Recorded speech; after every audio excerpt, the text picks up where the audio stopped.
Os carpinteiros, uns minutos para nós estudarmos nessa noite, e vamos continuar no próximo domingo.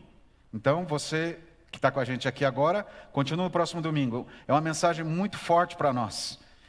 E eu quero convidar você a abrir a tua Bíblia em João capítulo 14, verso 18.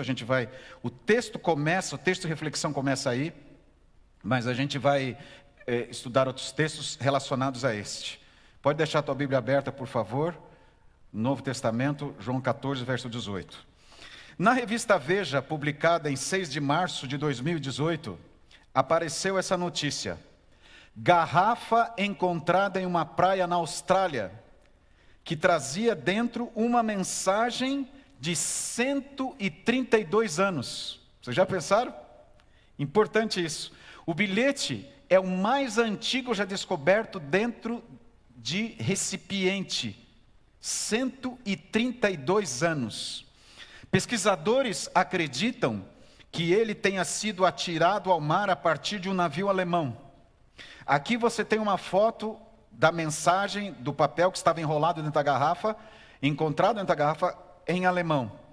A garrafa, assinada em 12 de junho de 1886, foi descoberta pela fotógrafa Tonya Hillman, na ilha de Vedge, a 180 quilômetros ao norte da cidade de Perth, na Austrália.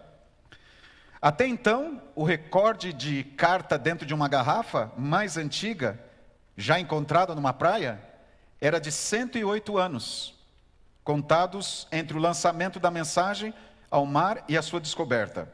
Aqui você vê Tonya segurando a garrafa. Ela levou o objeto para casa e esperou a carta secar. Depois de conferir que estava seca, então ela abriu e viu que havia um texto impresso com algumas partes escritas à mão e tudo em alemão. Aí ela e o marido, Kim, começaram a buscar informações sobre a mensagem na internet. E descobriram que essa garrafa, essa mensagem, fazia parte de um experimento oficial conduzido pelo Deutsche Warte, ou Observatório Naval Alemão, como é conhecido atualmente. De 1864 até 1933, milhares de garrafas com mensagens foram atiradas aos mares por navios alemães, principalmente com o objetivo de estudar as correntes marítimas e buscar rotas mais rápidas de navegação. Modo artesanal daquela época, mas que funcionava para eles, né? Jogar uma garrafa no mar e depois observar aonde ela iria parar. Cada uma das mensagens continha uma forma diferente de escrever. A data em que ela foi jogada ao mar, as coordenadas exatas de sua origem, o nome do navio, os portos dos quais ele partiu e aos quais se dirigia, e a rota escolhida. Tudo isso aparecia no papel. E é interessante como essa notícia não só abalou lá a descoberta, né? O casal que descobriu, o local que foi descoberto, mas também o mundo todo, a ponto de chegar aqui como uma notícia da revista Veja. Uma mensagem intrigante de todos esses anos à deriva no mar. Mas, queridos, é óbvio que existe algo muito mais importante para nós nesse momento. Uma mensagem muito mais surpreendente e urgente deixada para nós. E sobre essa mensagem, eu quero destacá-la e ler com vocês no verso 18 do capítulo 14, que a gente já separou aí no início. É algo que nós deveríamos repeti-la sempre. Não vos deixarei órfãos, voltarei para vós outros. Quem foi que disse essa frase? Jesus. Jesus fez duas promessas. A primeira é que não seríamos abandonados, não seríamos excluídos, esquecidos. E Jesus falou isso porque ele sabe que muitos se levantariam e já haviam se levantado, ensinando que Deus nos criou mas que Deus nos deixou à deriva, à mercê da sorte ou da nossa própria condição. Já ouviram falar dessa história? Tem muita gente que acredita nisso. E alguns até que não acreditam, mas sentem isso. Deus não se importa comigo. E eu quero te dizer nesta noite, neste momento que você me assiste, a primeira grande mensagem para nós: Deus se importa com você sim. Ele ama muito você. Não importa a sua história, não importa as marcas que você traz, Ele ama você. E Jesus deixou muito claro quando Ele disse: você não será órfão. Eu não tenho mais os meus pais. Eles morreram num acidente há 35 anos atrás. Um acidente de carro. E às vezes, não são poucas, várias vezes eu sinto falta deles. Mas eu tenho no conforto de Deus, na promessa de Jesus, que eu não estou sozinho. E a segunda promessa de Jesus é que, além de não nos deixar sozinhos, Ele prometeu: eu voltarei para vocês. Eu virei buscá-los, eu estarei com vocês. E esta mensagem, essas duas promessas, elas devem ser praticadas e vividas por nós. Mas agora vamos fazer uma reflexão sobre isso. Essa declaração de Jesus é importante para você? Neste momento que você está me assistindo, está me vendo aqui, é importante essa mensagem? Não vos deixarei órfãos, voltarei para vocês. Essas duas promessas são importantes? Então não responda para mim, responda para você. Quantas vezes você pensou sobre isso nesta semana, até agora? Vamos dizer de sábado para cá. Quantas vezes você pensou que Jesus está chegando e que Ele vem te buscar e que você precisa se preparar? Quantas vezes? Responda para você. Quantas vezes você leu sobre isso? Quantas vezes você procurou estudar sobre isso? Quanto isso é prioritário para você? Ou isso é mais uma informação? Qual o nível de valor, ou qual lugar esta informação da volta de Jesus ocupa na tua prioridade? É a primeira, a segunda, a terceira, é a quarta? Quem sabe o trabalho seja a primeira? Quem sabe um relacionamento seja a primeira? Ou quem sabe a tua aparência seja a primeira? Talvez Jesus esteja lá na terceira, quarta ou quinta promessa, ou lugar de importância? Acompanhe comigo esse texto aqui. Deus criou o homem para a sua própria glória, para que depois de passar pela prova e aflição da família humana, pudesse ele tornar-se um com a família celestial. Então, eu e você estamos aqui passando por uma avaliação, mas não uma cobrança, não é um Deus que está brincando com você. Deus está deixando que você exponha, que você coloque publicamente qual é a tua vontade. Eu quero viver no reino de Deus ou eu quero viver no reino de Satanás? Isso é liberdade de escolha, nós temos aprendido aqui. Mas Deus está nos deixando à vontade para que a gente demonstre isso, para nos tornarmos membros da família celestial. E o texto continua: era o propósito de Deus fazer o quê? Repovoar o céu com a família humana, caso ela se demonstrasse obediente a cada palavra divina. No primeiro momento, quando Deus cria Adão e Eva, a ideia é que o casal crescesse naquele ambiente purificado do Jardim do Éden, tivesse filhos e filhos e filhas e ocupasse uma população de tal maneira que pudesse estar no lugar que Satanás e os seus anjos deixaram. Porque Deus não gosta de solidão, Deus não aprova a solidão. Deus é um Deus altruísta, um Deus de relacionamento. Só que no momento em que Eva comeu do fruto, que é um símbolo da desobediência, eles ficaram incapacitados de habitar no lar eterno, de viver eternamente, porque o pecado não pode ser eterno. Então eles não puderam comer da árvore da vida, porque senão o pecado seria eterno. Deus imediatamente colocou um anjo protegendo a árvore da vida, que estava no Éden, e mandou que o casal fosse embora para tentar reconstruí-los, para trabalhar a restauração do casal, juntamente com os seus descendentes, a humanidade que nós somos hoje. Então, nós estamos aqui para, no plano de Deus, ocuparmos o lugar no céu. Satanás e os seus anjos abandonaram esse lugar. Agora, olha o que diz aqui. Adão deveria ser provado a fim de demonstrar se seria obediente, tal como os anjos fiéis, ou desobediente. Vocês percebem como Deus trabalha de uma maneira muito aberta, com liberdade? Da mesma maneira que os anjos, nós também somos colocados num ambiente de escolha. Ninguém estará no reino de Deus obrigado ou contra a vontade. Até mesmo porque quem não quiser, quem não estiver preparado, não ficará à vontade no reino de Deus. Porque atingiu, desenvolveu o caráter de Satanás. Hoje nós temos que desenvolver o nosso caráter aqui. E o texto continua. O céu triunfará, pois as vagas deixadas pelos anjos caídos de Satanás e seu exército serão preenchidas por quem? Pelos redimidos do Senhor. Amém? Aleluia. Olha só como Deus não desiste das criaturas. Mesmo com a rebelião dos anjos e de Satanás, Deus continuou acreditando nas suas criaturas. Ele criou o ser humano. E mesmo o ser humano caindo em pecado, Deus provê um meio de salvação. E esse meio é o sangue de Jesus Cristo. Amém? Deus seja louvado. Deus seja louvado. Você já imaginou se nós não tivéssemos esperança? Se nós não tivéssemos um Salvador que pagou o preço do nosso pecado, que nos comprou de volta?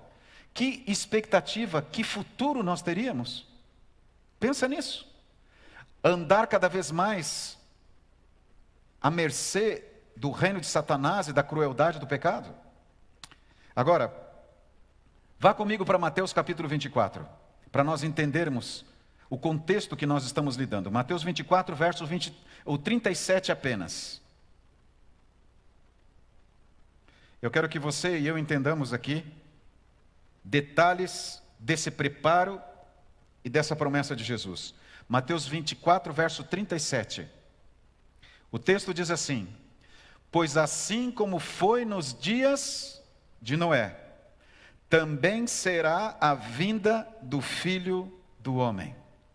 Agora, Deus quer nos levar a habitar no céu, no lugar que Satanás e os seus anjos abandonaram. Ok, isso é uma promessa.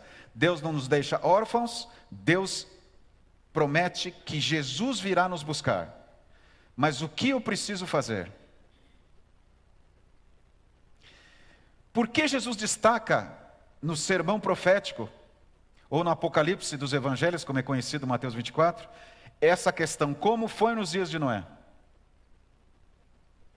A questão no momento no dia de Noé, nos tempos de Noé, quando Noé pregou sobre o dilúvio, a destruição do planeta, houve falta de aviso? 120 anos pregando, não houve falta de aviso, nem houve falta de sinais. Deus foi muito misericordioso com as pessoas que eram muito mais inteligentes, muito mais fisicamente desenvolvidas e capazes do que nós. A mente deles era muito mais limpa, mais clara que a nossa. Mas Deus foi misericordioso com eles. Agora eu quero ir mais além com vocês. Pensa naqueles homens que trabalharam na construção da arca. E durante 120 anos, durante cada martelada, durante cada madeira aplainada, serrada, ouviam Noé pregando. A crueldade da humanidade avançou o limite da paciência de Deus. Deus irá destruir esse planeta. Eles viram a engenharia daquele barco, algo que eles nunca tinham contemplado, mesmo para sua mente privilegiada. Mas mesmo assim, trabalhando ali com Noé, muitos foram provavelmente tocados com algum momento do sermão de Noé, quem sabe na meditação da manhã, quando antes deles iniciarem o trabalho, eles começaram orando e clamando ao Deus Criador. Alguns foram tocados, mas não entraram na arca. Somente Noé, seus 3 filhos, suas 3 noras, a sua esposa. 8 pessoas entraram na arca. Aonde estavam os carpinteiros de Noé? Do lado de fora. Eles ajudaram a construir aquela arca, conheciam até mais detalhes da arca que o próprio Noé, metragem, tipo da madeira, tipo de proteção para aquela arca, para poder flutuar. Enfim, eles sabiam dos compartimentos daquela arca, mas não entraram na arca. Nós estamos neste momento em uma igreja, e você está me assistindo pelo canal da igreja, um sermão religioso, e nós ouvimos falar da volta de Jesus. Hoje, no dia 2 de outubro, sim, nós já estamos em outubro, daqui para frente, para o final do ano, vai ser um pulinho, né, gente? Mas hoje é celebrado o ano judaico-judeu. Não sei quantos sabem disso, mas hoje a celebração é Feliz Ano Novo Judaico. É diferente do nosso calendário. Tem mais de 5.000 anos no calendário judeu. Quase 6.000 anos. E eles estão celebrando, mas estão se protegendo e atentos aos ataques terroristas. Ontem eles foram atacados por 180 mísseis balísticos de outro país. Nessa próxima semana, no dia 7, é uma lembrança do ataque terrorista que a nação de Israel sofreu o ano passado, quando milhares de vidas foram tiradas, histórias destruídas, famílias separadas, e até hoje ainda existem mais de 100 pessoas sequestradas por terroristas. O mundo está atento e muitas pessoas preocupadas. Mesmo vivendo em outro continente, nós seremos afetados pelas consequências dessa guerra, que, segundo especialistas políticos e que conhecem bastante esse contexto, dizem que haverá uma séria consequência no mundo depois da manifestação desse outro país contra Israel. Hoje, o barril do petróleo aumentou o preço. Alguns navios não conseguem passar pelo canal de Suez devido às circunstâncias naquele ambiente. E segundo a liderança e o comando de Israel, haverá um posicionamento e uma manifestação muito clara contra o Irã, que atacou Israel ontem com 180 mísseis balísticos. E o que vai acontecer com isso tudo? Aonde nós iremos parar? A palavra de Deus nos diz que quando vivêssemos no tempo do fim, nós veríamos falar de guerras e rumores de guerras. E é o que nós estamos vendo. E essas situações abalarão o mundo todo. O nosso continente, a América do Sul, a Europa, a Ásia, todos serão afetados pelas circunstâncias que surgirão disso. E o que nós estamos fazendo? Enquanto a arca é construída, enquanto nós frequentamos uma igreja, nós trabalhamos numa instituição, nós trabalhamos na igreja, conhecemos os detalhes das promessas de Jesus, da palavra de Deus, construímos uma arca? Mas será que estamos nos preparando para entrar na arca? Os carpinteiros deixaram uma lição que nós não podemos esquecer, e Jesus deixou muito claro, como foi nos dias de Noé. Mantinham uma rotina, sabiam, ouviram, testemunharam, mas não entraram na arca. Esse outro texto do livro Mensagens Escolhidas nos fala algo muito importante. Nunca devemos esquecer que o Senhor nos pôs em prova neste mundo para determinar nossa aptidão para a vida futura. Enquanto nós vivemos aqui, não teremos um mar de rosas, não será tudo tranquilo. Nós teremos aflições, Jesus disse. Agora, o texto continua: não pode entrar no céu ninguém cujo caráter esteja contaminado pela fétida mancha do egoísmo. Por que nós precisamos nos preparar, e o que é nos preparar agora? É um relacionamento com Jesus pessoal para que o nosso caráter seja transformado. A única coisa que nós levaremos para o céu será o nosso caráter. A única coisa que nos acompanhará na vida eterna será o nosso caráter. E ele precisa ser desenvolvido agora. Portanto, diz o texto de Mensagens Escolhidas, Deus nos prova aqui mediante confiar-nos bens temporais, para que nosso uso deles mostre se nos podem ser confiadas riquezas eternas. E aqui está um grande desafio para uma sociedade que tem sido impulsionada ao egoísmo. Viva para si, compre as coisas que você quer, desfrute do prazer, tenha tudo que você quer e não se preocupe com os outros. Altruísmo é algo distante dessa sociedade. E quanto mais nós caminhamos, mais a gente vê isso. Mais incentivo à individualidade, ao individualismo. Uma vida egoísta. Deus nos dá coisas, Deus nos abençoa com saúde, com bens, mas Ele nos dá isso para quê? Para que a gente possa praticar o altruísmo e Ele possa ver se nós podemos estar em harmonia com o céu e estarmos aptos para entrar lá. Agora veja o que Malaquias fala, veja o que o texto fala aqui. Unicamente à medida que a vida abnegada de Cristo, e aqui está a grande mensagem, a declaração divina para nós, unicamente à medida que a vida abnegada de Cristo se reflete em nossa vida, você percebe que aqui está um processo, é que podemos estar em harmonia com o céu, estar aptos para entrar lá. À medida que Cristo faz parte da nossa vida e nos transforma, nós somos menos egoístas e mais altruístas. Mas até a volta de Jesus ainda levaremos conosco a atitude egoísta, a natureza pecaminosa, que pode estar mais fraca, mais limitada, mas estará lá. Mas se eu não desenvolvo a vida de Cristo, a vida abnegada de Cristo em mim, o meu egoísmo cada vez é mais forte, cada vez a minha natureza é mais forte. Está longe de Deus. Agora sim, vamos para Malaquias, capítulo 4. Malaquias é o último livro do Antigo Testamento. Versos 5 e 6, olha só o que o profeta Malaquias diz para nós.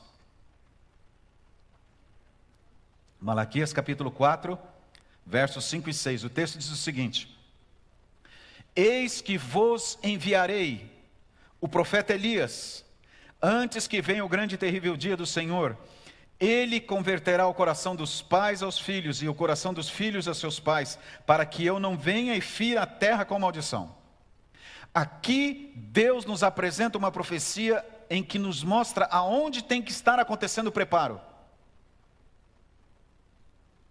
Qual que é o caminho, qual que é o campo, qual que é o lugar onde tem que acontecer o preparo e a obra de Jesus em nossa vida? No nosso coração. Coração dos pais, dos filhos e dos pais. Para que a gente possa estar preparado para a volta de Jesus. Que mudança é essa? É um coração egoísta? E Jesus veio para aquela nação, para quê? Depois dessa mensagem de Malaquias, Malaquias foi o último profeta do Antigo Testamento. Quanto tempo depois houve um outro profeta? Sabe quantos anos? Somente 400 anos depois de Malaquias, é que Deus chamou um outro profeta. E quem foi esse profeta?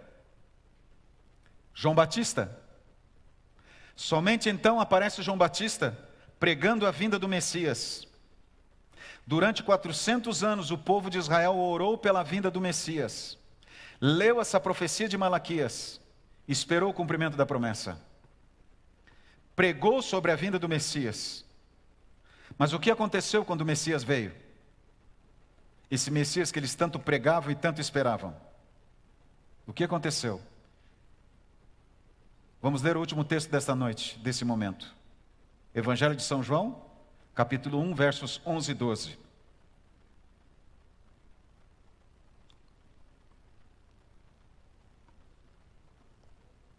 São João, capítulo 1, versos 11 e 12.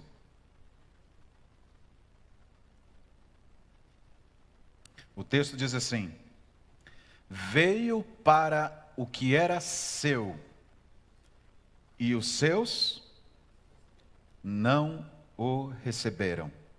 Quem veio? Jesus, o Messias. Mas ele veio de surpresa? Não.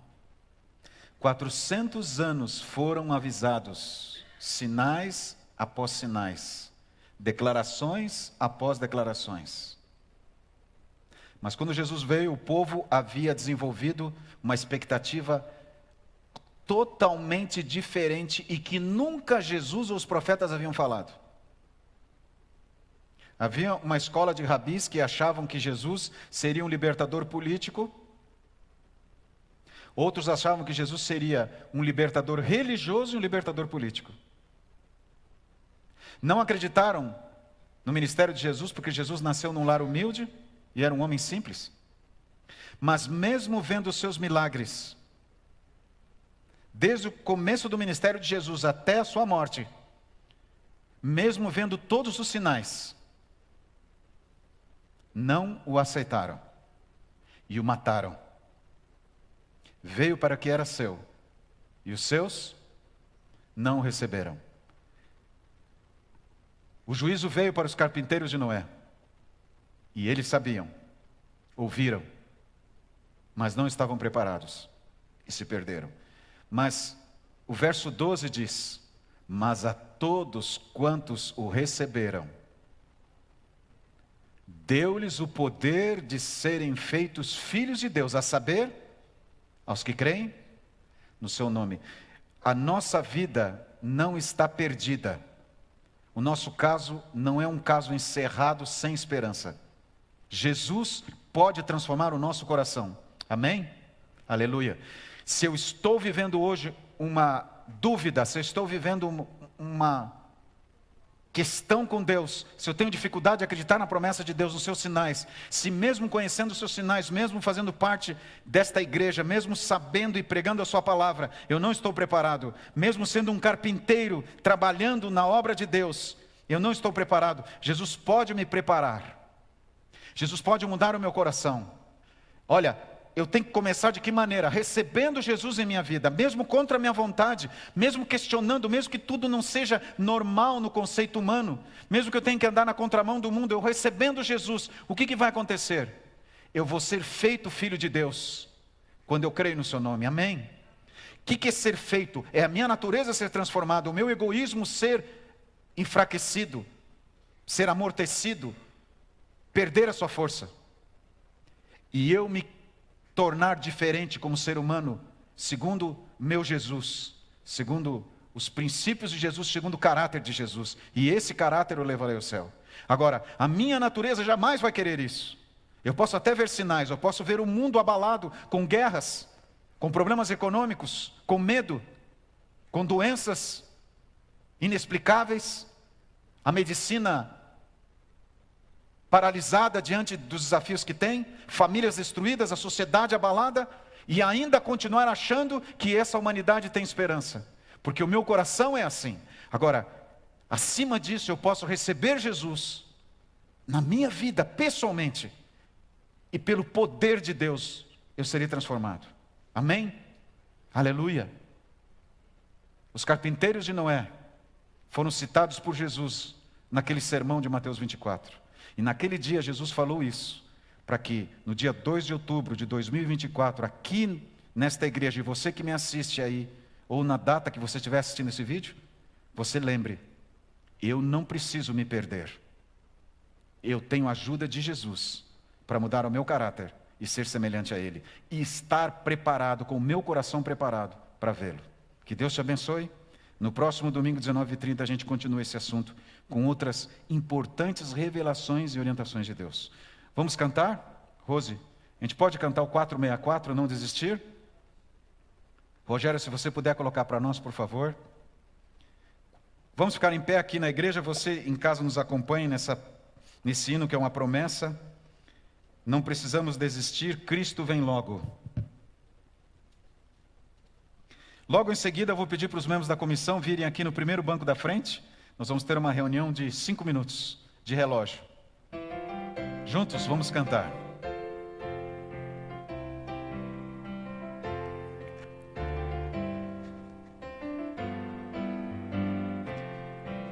Igreja. Dias há bem sei, em que triste te senti, sem ter esperança e prazer. Mas existe alguém que promete ajudar-te e... Amém. Igreja. Cristo vem logo, breve aurora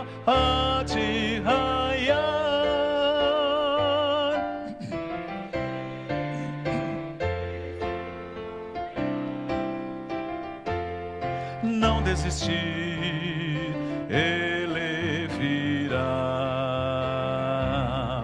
Este mundo, eu sei, já não vai muito longe, e o mal vai em breve findar.